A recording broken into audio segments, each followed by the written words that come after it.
ಈ ಬಾರಿಯ IPL play ಆಫ್ಗೆ ರಾಯಲ್ ಚಾಲೆಂಜರ್ಸ್ ಬೆಂಗಳೂರು ತಂಡ ಎಂಟ್ರಿ ಕೊಟ್ಟಿದೆ. ಇಂತಹ ಹೊತ್ತಲ್ಲಿ ಆರ್ಸಿಬಿ ತಂಡಕ್ಕೆ ಹೊಸ ಹುಮ್ಮಸ್ಸು ಬಂದಂತಾಗಿದೆ. ಯಾಕಂದ್ರೆ ಆರ್ಸಿಬಿ ಟೀಮ್ಗೆ ಮಾರಕ ಬೌಲರ್ ಎಂಟ್ರಿ ಆಗಿದೆ. ಹೌದು, ಆರ್ಸಿಬಿ ತಂಡದ ವೇಗಿ ಲುಂಗಿ ಎಂಗಡಿ ವಿಶ್ವ ಟೆಸ್ಟ್ ಚಾಂಪಿಯನ್ಶಿಪ್ ಫೈನಲ್ ಆಡಬೇಕಿದ್ದು ಪ್ಲೇ ಆಫ್ ಪಂದ್ಯಗಳಿಗೆ ಅಲಭ್ಯರಾಗಿದ್ದಾರೆ. ಹೀಗಾಗಿ ಎಂಗಡಿ ಬದಲಾಗಿ ಹೊಸ ವೇಗಿಯನ್ನ ಆರ್ಸಿಬಿ ಆಯ್ಕೆ ಮಾಡಿದೆ. ಜಿಂಬಾಬ್ವೆ ತಂಡದ ವೇಗದ ಬೌಲರ್ ಬ್ಲೆಸ್ಸಿಂಗ್ ಮುಜರಾಬಾನಿ ಆರ್ಸಿಬಿ ತಂಡ ಸೇರಿಕೊಂಡಿದ್ದಾರೆ.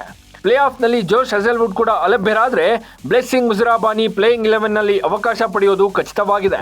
ಇನ್ನು ಬ್ಲೆಸ್ಸಿಂಗ್ ಮುಜರಾಬಾನಿ ಇದುವರೆಗೂ 70 ಟಿ20 ಪಂದ್ಯಗಳನ್ನು ಆಡಿದ್ದು 78 ವಿಕೆಟ್ಗಳನ್ನು ಕಬಳಿಸಿದ್ದಾರೆ. 12 ಟೆಸ್ಟ್ ಹಾಗೂ 55 ಏಕದಿನ ಪಂದ್ಯಗಳಲ್ಲಿ ಜಿಂಬಾಬ್ವೆ ಟೀಮನ್ನು ಪ್ರತಿನಿಧಿಸಿದ್ದಾರೆ. ಪ್ಲೇ ಆಫ್ ಪಂದ್ಯಗಳಲ್ಲಿ ಆಡಲು ಮುಜರಾಬಾನಿ 75 ಲಕ್ಷ ರೂಪಾಯಿ ಸಂಭಾವನೆ ಪಡೆಯಲಿದ್ದಾರೆ. ಇನ್ನು ಆರ್ಸಿಬಿ ಮುಂದಿನ ಪಂದ್ಯವನ್ನು ಮೇ 23ರಂದು ಹೈದರಾಬಾದ್ ವಿರುದ್ಧ ಆಡಲಿದ್ದು ಮೇ 27ರಂದು LSG ವಿರುದ್ಧ ಆಡಲಿದೆ. ಆರ್ಸಿಬಿಯ ಕೊನೆ ಲೀಗ್ ಹಂತದ ಪಂದ್ಯಕ್ಕೆ ಸ್ವಲ್ಪ ಮೊದಲು ಮಾತ್ರ ಆಯ್ಕೆಗೆ ಮುಜರಾಬಾನಿ ಲಭ್ಯವಿರುತ್ತಾರೆ. ಭುಜದ ನೋವಿನಿಂದಾಗಿ ಹಿಂದಿನ ಪಂದ್ಯವನ್ನು ತಪ್ಪಿಸಿಕೊಂಡಿದ್ದ ಜೋಶ್ ಹಜಲ್ವುಡ್ಗಾಗಿ ಆರ್ಸಿಬಿ ಕಾಯ್ತಾ ಇದೆ. ಲೇಟೆಸ್ಟ್ ಹಾಗೂ ಇಂಟ್ರೆಸ್ಟಿಂಗ್ ಸುದ್ದಿಗಳಿಗಾಗಿ ಬಾಸ್ ಟಿವಿ ಕನ್ನಡ ಚಾನೆಲ್ನ ಸಬ್ಸ್ಕ್ರೈಬ್ ಮಾಡಿ. ಹಾಗೆಯೇ ಬೆಲ್ ಐಕಾನ್ ಪ್ರೆಸ್ ಮಾಡಿ.